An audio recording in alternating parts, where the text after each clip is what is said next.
Jack Harrington was having the kind of day that made him question his life choices. After 8 hours of explaining to people that their computers weren't broken, they just needed to be plugged in, he'd come home to discover his refrigerator had died, taking with it the last of his groceries. Now he sat on his couch, eating lukewarm pizza and contemplating the existential dread of another day in tech support tomorrow. If I get one more call asking if they've tried turning it off and on again, I swear I'm going to. A blinding blue light cut off his passionate monologue, filling his small apartment with an electric hum. Jack dropped his pizza slice, which helpfully landed cheese side down on his carpet. Perfect.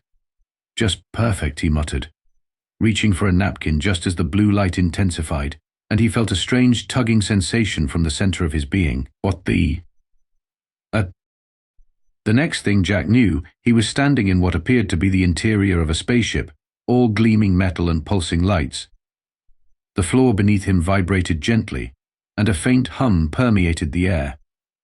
Before him stood a creature that looked like someone had combined a giraffe with an octopus and then decided to dress it in a business suit.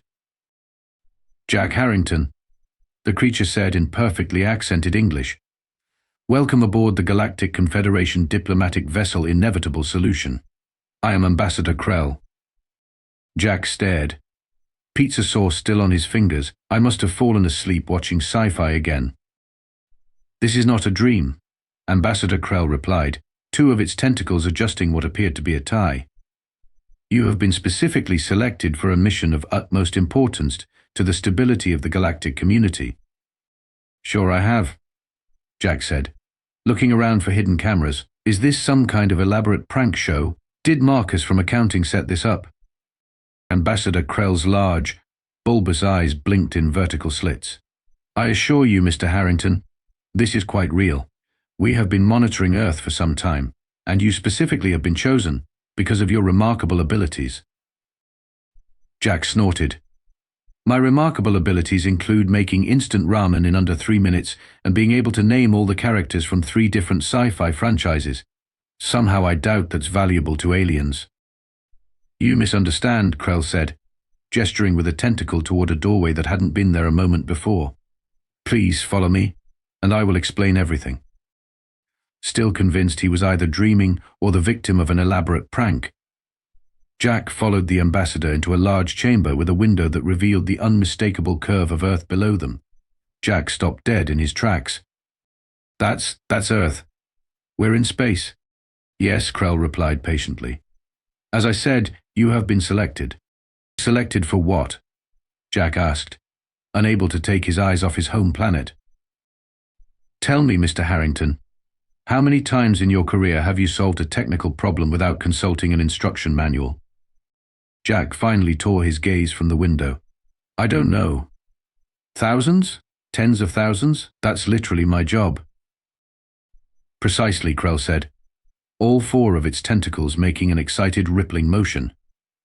And that, Mr. Harrington, is a skill that has become increasingly rare throughout advanced civilizations. Wait, you're telling me you abducted me because I can fix a jammed printer without reading the manual? In essence, yes, Krell replied, apparently missing the sarcasm entirely. The Galactic Confederation spans over 3,000 species across 900 star systems. We have technology that would make your most advanced science seem like children's toys. We have solved faster than light travel, harnessed the energy of stars, cured all diseases, and created artificial intelligences that can calculate the outcome of complex events before they happen. So what do you need me for? Krell's voice took on a tone of embarrassment. We've become so dependent on technology that works perfectly that we've lost the ability to fix it when it doesn't. Our automated systems repair themselves, our AIs anticipate problems before they occur, and our machines last for centuries without fail. But when something unexpected does break down, we're helpless. Jack stared, then burst out laughing. You're kidding me. You're telling me that super advanced aliens need a human tech support guy because you've forgotten how to troubleshoot. It's not funny, Krell said, tentacles twisting anxiously. There's a major diplomatic crisis brewing. Though communication systems are failing between several key members of the Confederation. And our technicians can't solve the problem because the AI diagnostic systems are themselves affected. If communications aren't restored soon, we could be looking at interstellar incidents. Jack's laughter subsided as he realized the ambassador was serious. So you want me to, what? Become the galaxy's it guy? For now, yes, Krell said, relief evident in its posture. We need someone with the, what you might call, primitive intuition to solve problems without relying on advanced diagnostics. Someone who understands that sometimes technology just needs a good kick to work again. That's the nicest way anyone's ever called me a caveman, Jack remarked. But why me specifically? Your customer satisfaction ratings were the highest in your company for 3 years running, despite your, Krell paused, occasionally abrasive approach to client relations. You mean because I can fix people's problems even while thinking they're idiots? Precisely, Krell said, extending a tentacle in what appeared to be the alien equivalent of a handshake. So, Mr. Harrington, will you help us? Jack looked back at Earth through the window, then at the bizarre alien before him, and finally down at his pizza-stained t-shirt. He'd been complaining about wanting a change just moments ago. Sure, he said, shaking the tentacle and finding it surprisingly warm, but I expect better food than lukewarm pizza. That can certainly be arranged, Krell said, leading Jack deeper into the ship. Welcome to the Galactic Confederation Technical Support Division. You're our first employee. The ship's mess hall, as it turned out, served food that made Earth's finest restaurants look like vending machines. Jack sat across from Krell, savoring something that tasted like butter chicken crossed with creme brulee, somehow making the combination work. So let me get this straight, Jack said between bites. You've got technology that can bend the laws of physics, but you can't figure out why your space phone isn't getting a signal. Krell's facial tentacles twitched in what Jack was beginning to recognize as embarrassment. Our civilization has evolved beyond the need for manual intervention in most systems. For nearly 3 centuries, our technology has been self-maintaining. Until now, Jack supplied. Until now, Krell agreed. The problems started about your Earth month ago. Minor glitches at first entertainment systems failing, food replicators producing the wrong meals, temperature controls malfunctioning. Our diagnostic AIs reported no issues, yet the problems persisted. A holographic display appeared above their table, showing various alien species frantically pressing buttons on devices or staring in confusion at blank screens. Then last week, the diplomatic communication arrays began failing. The Proxima Centauri embassy went dark first, followed by Sirius, then Tau Ceti. Krell's voice took on a grave tone. Without reliable communication, treaties cannot be negotiated, trade agreements falter, and misunderstandings escalate. And none of your super-smart aliens thought to check if something was unplugged? Jack asked, raising an eyebrow. That's just it, Krell said, leaning forward. Our technology doesn't use plugs as you understand them. Everything is integrated into quantum matrices and self-sustaining power networks. There's nothing to unplug in the conventional sense. Jack wiped his mouth with a napkin that seemed to be made of some sort of dissolving silk. Every system has a failure point, Krell, even fancy quantum ones. Which is precisely why we need you, Krell said. Humans still understand failure. Your species expects things to break and knows how to fix them when they do. Our civilizations have forgotten that skill. Then pull. Take beard.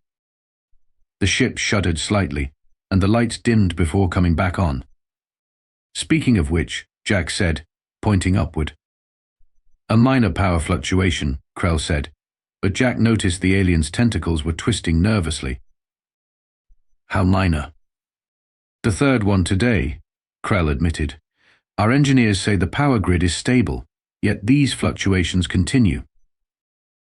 Jack stood up. Show me your engine room or whatever you call it. Krell led Jack through corridors that seemed to shift and reconfigure themselves as they walked. They finally arrived at a massive chamber filled with pulsing blue light emanating from what looked like a miniature galaxy suspended in a transparent cube. This is our quantum fold drive, Krell explained. It harnesses the energy released from controlled dimensional folding. Aha, Jack said. already walking around the perimeter of the room, examining panels and interfaces. And who maintains it? The drive is self-maintaining, Krell replied. It has been operating flawlessly for 73 of your years. Nothing operates flawlessly forever, Jack muttered, stopping at a panel that seemed slightly discolored compared to the others. He pressed his hand against it, feeling a faint vibration. This isn't supposed to vibrate, is it? I don't know, Krell admitted. None of our current crew has ever needed to perform maintenance. Jack sighed deeply. Bring me your chief engineer or whoever's in charge of this thing. 10 minutes later, Jack found himself facing a being that looked like a cross between a praying mantis and a filing cabinet. Its name was apparently unpronounceable in English, but it insisted Jack call it Volt.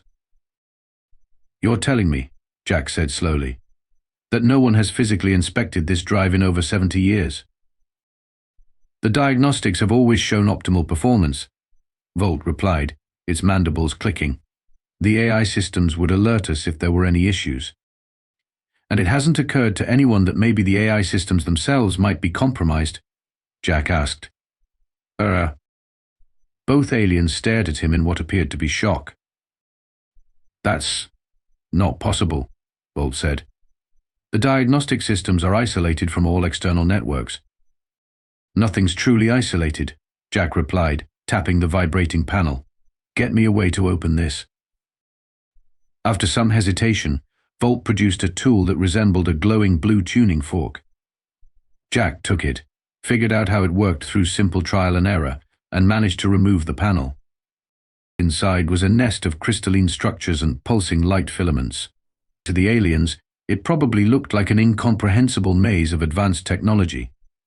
To Jack, it looked like a circuit board with a very obvious problem. There's your issue, he said, pointing to a crystal that was distinctly darker than the others. That component is failing. Impossible, Volt insisted. The quantum crystals have a lifespan of several centuries. Tell that to the crystal, Jack replied dryly. Can you replace it? We have spares, Volt admitted reluctantly, but the replacement procedure requires shutting down the drive. The ship would lose power for approximately 20 seconds. So it's never been done while in flight, Krell interjected. The procedure exists theoretically, but no one has ever needed to perform it. Jack pinched the bridge of his nose. You're telling me you've got a spaceship that's never had a part replaced? Ever? Oh. That is correct, Volt said, apparently missing Jack's incredulity. Well, there's a first time for everything, Jack said. Replace the crystal, or we'll keep having these minor power fluctuations until something critical fails. Krell and Volt exchanged nervous glances. What happens if something goes wrong? Krell asked. Jack shrugged. Then I'll fix that too. That's why you brought me here, right? After the crystal replacement, which went perfectly despite Volt's catastrophic predictions, the ship's systems stabilized. Jack found himself surrounded by awestruck aliens who treated him like he'd performed some kind of miracle instead of basic maintenance. It was just a faulty part, Jack explained for the 5th time as Krell led him toward what they called the deployment chamber. Technology breaks. You fix it. That's how it works. For humans. Perhaps, Krell said. But you must understand our civilizations have engineered reliability to such an extent that component failure is practically unheard of. Nothing's unbreakable, Jack replied. The sooner you all accept that, the better off you'll be. The deployment chamber turned out to be a teleportation room that made Jack's stomach do somersaults, just looking at it. A swirling vortex of energy occupied the center of the circular platform. This will transport you directly to the Proxima Centauri embassy, Krell explained, handing Jack what looked like a wristwatch. This translator will allow you to understand and be understood by any species you encounter. It also functions as a communicator if you need assistance. So I just step into the swirly death tunnel? Jack asked, eyeing the vortex skeptically. It's perfectly safe, Krell assured him. Just try not to think about the fact that your molecules are being disassembled and reassembled across 12 light-years of space. That's very helpful. Thank you, Jack replied dryly. The Ambassador Vila is expecting you, Krell continued. She's been most distressed by the communication failure. Jack took a deep breath and stepped onto the platform. If I come back inside out, I'm going to be very upset. Before Krell could respond, the vortex expanded and enveloped Jack. There was a sensation like being simultaneously stretched and compressed, a flash of impossible colors, and then Jack found himself standing in a room that looked like a cross between a corporate lobby and a botanical garden. A tall, elegant alien with blue-tinted skin and 4 arms rushed toward him. She wore what appeared to be formal diplomatic attire, though one sleeve was noticeably wrinkled, clearly a sign of extreme distress for someone in her position. "You must be the human technician," she exclaimed, her voice melodic despite her obvious anxiety. "I am Ambassador Vila. Thank the cosmic harmonies you've arrived." "Jack Harrington," he replied, fighting off a wave of teleportation nausea.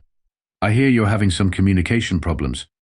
"Catastrophic problems," Vila corrected, leading him briskly through corridors lined with exotic plants. "Without our quantum relay, we cannot contact the homeworld or any other embassy. 3 treaty negotiations have been suspended, and there's a cultural exchange delegation arriving tomorrow that we cannot properly prepare for." They arrived at a door that opened to reveal what Jack assumed was the communications center.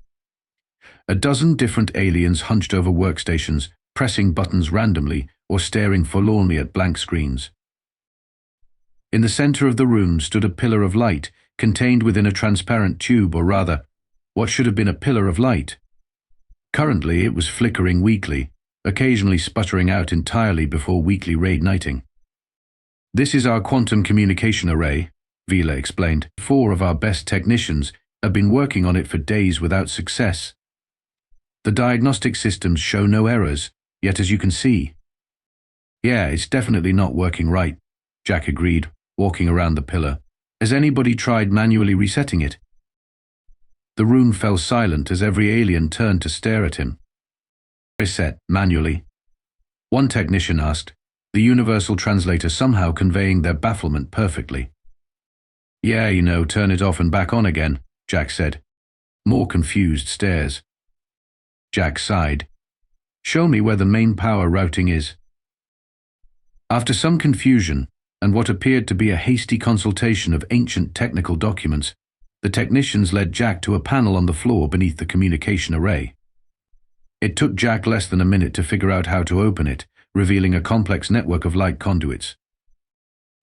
"There's your problem," Jack said, pointing to where 2 crystal cables had partially separated. "These aren't connected properly. The signal can't maintain stability." But the diagnostics, one technician began. "Oh, wrong," Jack finished for them. "Your diagnostic system probably can't detect a partial connection. It sees the cables as either connected or not connected, with no in-between." Jack reached down and firmly pushed the cables together until they clicked. The pillar of light immediately stabilized, glowing with brilliant blue-white energy. Around the room, screens came to life as communication channels reopened. A cheer went up from the assembled technicians. Ambassador Vila stared at Jack in amazement. "You fixed it. In less than 5 minutes, you fixed what our best minds couldn't solve in days." Jack shrugged. "Sometimes the simplest solution is the right one. Your technology is so advanced that you overthink the problems. You look for complex failures when it's usually something basic. This wisdom," Vila said solemnly, "is precisely what the Confederation has been missing." As the technicians continued celebrating around them, Vila leaned closer to Jack. "Between us, there have been similar failures at other embassies and on several major worlds. I don't believe these are coincidental." "Neither do I," Jack admitted. "Those crystal connectors didn't come loose by themselves. Someone disconnected them deliberately." Vila's eyes widened. "Sabotage. But who would do such a thing?" "That," Jack said, "is what we need to find out." After Jack's success at the Proxima Centauri embassy, his reputation spread faster than a cat video on Earth's internet. The Galactic Confederation shuttled him from world to world, embassy to embassy, fixing one impossible problem after another. Most were embarrassingly simple: misaligned components, disconnected cables, or systems that just needed to be shut down and restarted. And on his fifth assignment, while fixing a malfunctioning atmospheric regulator on the trading hub of Mercantis V, Jack finally met someone who seemed to understand his frustration. "Let me guess," said a voice from behind him as he reconnected a sensor array. "Another system that just needed a good kick?" Jack turned to see a creature that resembled a fox crossed with a hummingbird, hovering at eye level with iridescent wings that moved too fast to see. Despite her alien appearance, her tone conveyed the perfect mix of sarcasm and amusement. "Something like that," Jack replied, closing the access panel. This one was registering the atmosphere as toxic because a dust particle was blocking the sensor. 3 days of emergency protocols because nobody thought to check if the thing was dirty. The alien let out a trilling laugh. "I'm Trixie, by the way. Engineering specialist, though these days that mostly means watching AIs do all the work. Jack Harrington. Human tech support." "Oh, I know who you are," Trixie said, her wings slowing enough for Jack to see they were patterned with what looked like circuit diagrams. "You're the miracle worker who understands the ancient art of turning it off and on again. I've been following your work." Jack raised an eyebrow. "Following my work? I've only been doing this for 2 weeks. And in those 2 weeks, you've solved problems on 7 different worlds that had local technicians completely stumped," Trixie replied. "That's not normal, even by human standards, right?" "I guess not," Jack admitted. "Though to be fair, the problems aren't exactly challenging." Trixie glanced around, then lowered her voice. "Have you noticed a pattern in the malfunctions?" Jack paused, considering. "Now that you mention it, they all seem to involve critical systems with physical components that can be manually disconnected or misaligned." "Exactly," Trixie said, nodding vigorously. "Systems that can't be remotely sabotaged because they're isolated from networks. Systems that require physical access to tamper with."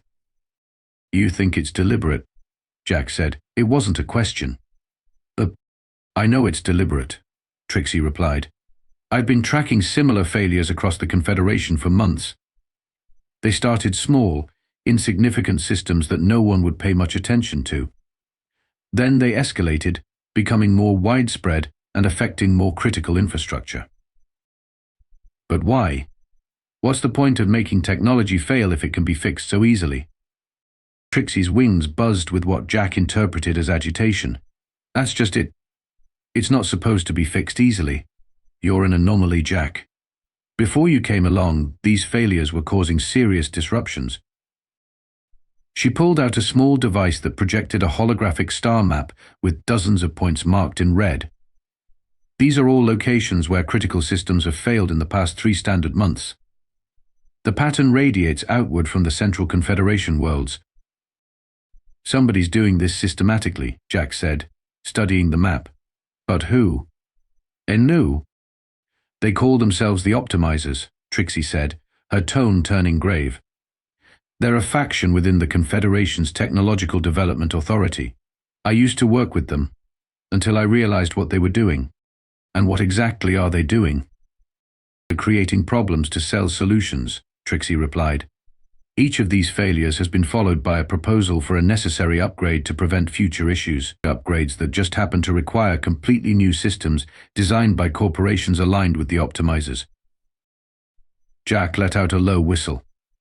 "The old break it so you can fix it scam. Pretty universal, I guess." "What's not universal is your ability to throw a wrench in their plans," Trixie said. "Every system you fix with a simple solution undermines their narrative that we need complex, expensive upgrades." "So I'm making enemies," Jack said. "Powerful ones," Trixie confirmed. "The Optimizers have representatives on 17 worlds and influence that extends much further. Their leader, Commander Zenith, sits on the Confederation's Technology Council." Jack sighed. "Great. I've been here less than a month, and I'm already in the middle of a galactic conspiracy." "Which is why we need to move carefully," Trixie said. "I've been gathering evidence, but I need help connecting the dots and presenting a case that the Council can't ignore." "And you think I can help with that?" "You're already helping just by doing what you do best," Trixie said. "Every problem you solve with a simple fix is proof that their complexity is unnecessary." But yes, I think you can help more directly. The Optimizer's central operations hub is on Helix Prime. That's where we need to go next. And how exactly do we get the Confederation to send us there? Trixie's mouth curved into what was unmistakably a mischievous smile, despite her alien features. By pure coincidence, their primary government communication system went offline 3 hours ago. They've requested immediate technical assistance. Let me guess, Jack said, smirking. You wouldn't happen to know anything about that, would you? I have absolutely no idea what you're implying, Trixie replied, wings fluttering innocently. But I do know that Ambassador Krell is looking for you. Apparently you have an urgent mission to Helix Prime. Helix Prime resembled what would happen if Silicon Valley evolved for another 1,000 years and then exploded across an entire planet. Gleaming spires of impossibly thin material stretched toward the sky, connected by transparent tubes through which vehicles zipped at dizzying speeds. Holographic advertisements floated everywhere, promoting technologies that Jack couldn't even begin to comprehend. Welcome to the technology capital of the Confederation, Trixie said, as they stepped off the teleportation platform, home to 16 of the galaxy's largest tech corporations and, conveniently, the headquarters of the Optimizers. Subtle, Jack remarked, staring up at a building shaped like a giant microchip. So what's the plan? Walk in and accuse the head of a powerful conspiracy of sabotaging galactic infrastructure. Something like that, Trixie replied cheerfully, though I was thinking we'd gather some hard evidence first. The central government complex has been experiencing cascading system failures for the past 12 hours.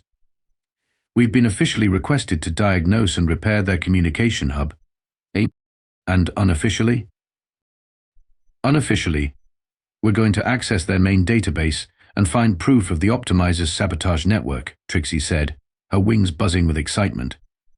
I've identified backdoor access points in their security system. While you're fixing their comms system, making a very public show of it, I might add I'll download the evidence we need. Jack nodded. Simple enough. What could possibly go wrong? That's the spirit, Trixie said, missing or ignoring his sarcasm. The government complex was a massive structure shaped like a double helix, twisting almost a kilometer into the sky.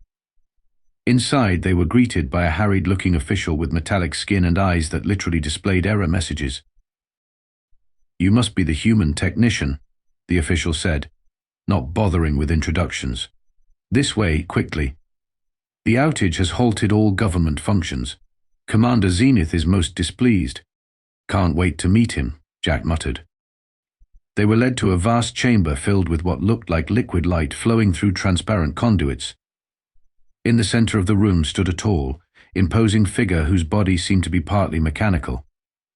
His left eye had been replaced with something that resembled a camera lens, and his right arm was entirely robotic. So this is the famous human troubleshooter, Commander Zenith said, his voice carrying an artificial undertone. I expected someone more impressive. Sorry to disappoint, Jack replied. I left my cape and tights at home. Zenith's mechanical eye whirred as it focused on Jack. Humor. How quaint. Can you fix our systems or not? Probably, Jack said with a shrug.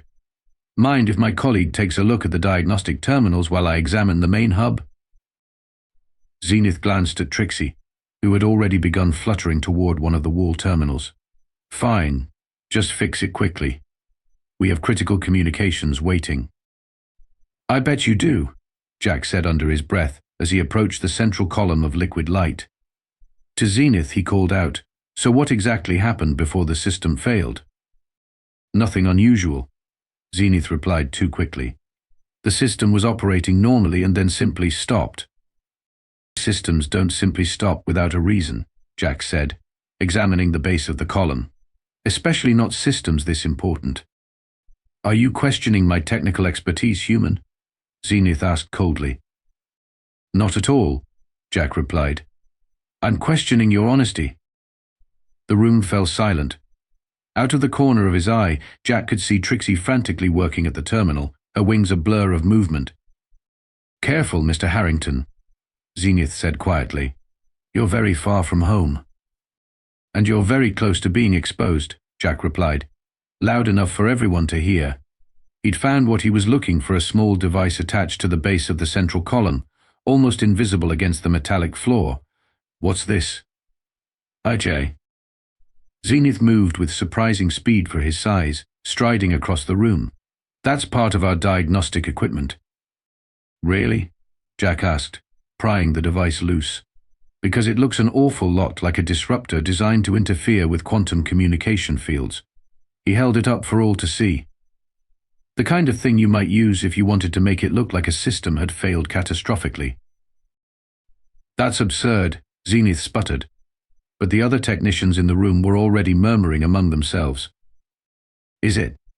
Jack asked. Because I found similar devices on 6 different worlds in the past 2 weeks. Always hidden, always causing just enough damage to make a system fail but not enough to be irreparable. He turned to address the room. Almost like someone wanted these systems to be upgraded rather than repaired. You have no proof of who placed those devices, Zenith said, his mechanical eye glowing brighter. Actually, Trixie called from the terminal. We do now. She tapped a command, and the wall screens around the room lit up with internal communications, requisition orders, and transfer logs, all bearing Zenith's authorization codes, all detailing the systematic sabotage of critical systems throughout the Confederation. Sending copies to the Confederation Council as we speak, Trixie added cheerfully. Zenith's human eye narrowed. Do you have any idea what you're interfering with? Our technological advancement has stagnated. Without forced upgrades, these systems would remain unchanged for centuries. Progress requires change. Progress requires necessity, Jack countered. It's not artificial crises. As if on cue, alarms began blaring throughout the complex. The liquid light in the central column turned an angry red and began swirling erratically. What's happening? Jack demanded. One of the technicians looked up from a console in horror. The central hub system is crashing. All Confederation networks are going offline. This isn't my doing, Zenith said, and for once, Jack believed him. The commander looked genuinely shocked.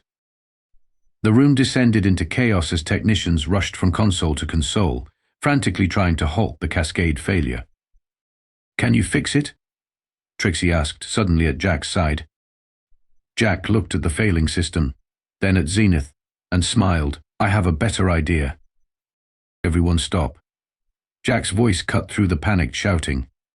The room fell into stunned silence as he calmly walked back to the central column. You're making it worse by all trying different solutions at once. Zenith's mechanical eye whirred angrily. The entire Confederation network is collapsing. Do you have any idea? I know exactly what's happening, Jack interrupted. Your systems are designed to work together. When each of your technicians implements a different fix, they're creating conflicts. Now, everybody step back from your consoles. To Jack's surprise, they obeyed, even Zenith. What's your plan? Trixie asked quietly. Jack examined the swirling red column thoughtfully. These fancy quantum systems all have one thing in common with the computers back home. They still have a central processing core.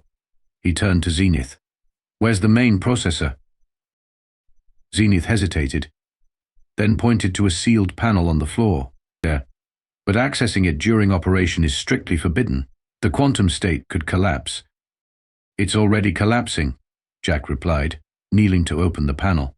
Inside was a crystalline structure that pulsed with erratic energy. As I thought. Classic cascade failure. The processing core is caught in a loop. So what do we do? One of the technicians asked. Jack looked up with a completely straight face. We turn it off and on again. The collective gasp was almost comical. Impossible, Zenith declared. A complete shutdown would corrupt the entire system. Decades of data would be lost. Not if we do it right, Jack said. He turned to Trixie. You said these systems have automatic backups, right? Yes, backups are created every 3 minutes and stored in isolated quantum buffers, she confirmed. Then we have everything we need. Jack stood up and addressed the room. I need everyone to initiate emergency backup protocols on their stations. Oh. As the technicians rushed to comply, Jack turned to Zenith. Here's the deal. I can fix this, but I want something in return. Zenith's human eye narrowed. What do you want? When this is over, you publicly acknowledge that complex technology doesn't always need complex solutions. Sometimes it just needs someone with common sense. And if I refuse? Jack shrugged. Then I walk away and you can explain to the Confederation Council why their entire communication network collapsed on your watch. For a long moment, Zenith stared at Jack, his mechanical eye scanning as if searching for deception. Finally, he nodded curtly. Done. The technicians reported that all backups were complete. Jack reached into the panel and carefully disconnected the primary power coupling from the crystalline processor. The effect was immediate and dramatic. Every screen went dark. The liquid light column froze in place, then faded to transparency. The only sound was the nervous breathing of the gathered aliens. And now, Jack said, reconnecting the power coupling, we wait. For 10 agonizing seconds, nothing happened. Then, with a soft hum, the central column began to glow again, this time with a steady blue light. One by one, the screens around the room flickered back to life. Status reports began flowing in from across the galaxy systems, coming back online, connections re-establishing, networks stabilizing. It worked, one of the technicians whispered, sounding almost disappointed at the simplicity of the solution. Jack dusted off his hands and turned to Zenith. Your turn. The commander's face was a fascinating study in conflicting emotions, but he kept his word. Activating the central communication array, he broadcast to the entire Confederation. Attention all systems. This is Commander Zenith of Helix Prime. The recent network failure has been resolved thanks to... He paused, mechanical eye twitching slightly, thanks to human intervention. It appears that in our pursuit of advanced solutions, we have overlooked the value of basic troubleshooting principles. The optimization initiative will be immediately restructured to include training in manual repair techniques. Jack couldn't help but smile as Zenith ended the transmission with barely concealed frustration. 3 days later, Jack found himself in Ambassador Krell's office aboard the inevitable solution, staring at a formal document projected in the air between them. The Director of Human Technical Solutions, Jack read aloud, sounds fancy. The Confederation Council was most impressed by your resolution of the network crisis, Krell said, tentacles rippling with what Jack now recognized as pride. They've authorized the creation of a new division specifically focused on teaching our civilizations the lost art of manual troubleshooting. And they want me to run it. With appropriate staff, of course, Krell replied. We've already begun recruiting suitable humans with technical backgrounds. Trixie has agreed to serve as your liaison to Confederation technical institutions. Jack leaned back in his chair, thinking about how much his life had changed in just a few weeks. From fixing jammed printers in a dingy office to teaching advanced alien civilizations how to restart their quantum computers. So what do you say, Director Harrington? Krell asked. Jack grinned. I say we're going to need a bigger department. As Jack signed the document with a flourish, he couldn't help but laugh at the irony. In a galaxy full of wonders, the most valuable skill turned out to be the ability to ask, have you tried turning it off and on again? Sometimes, the simplest solution really was the best one.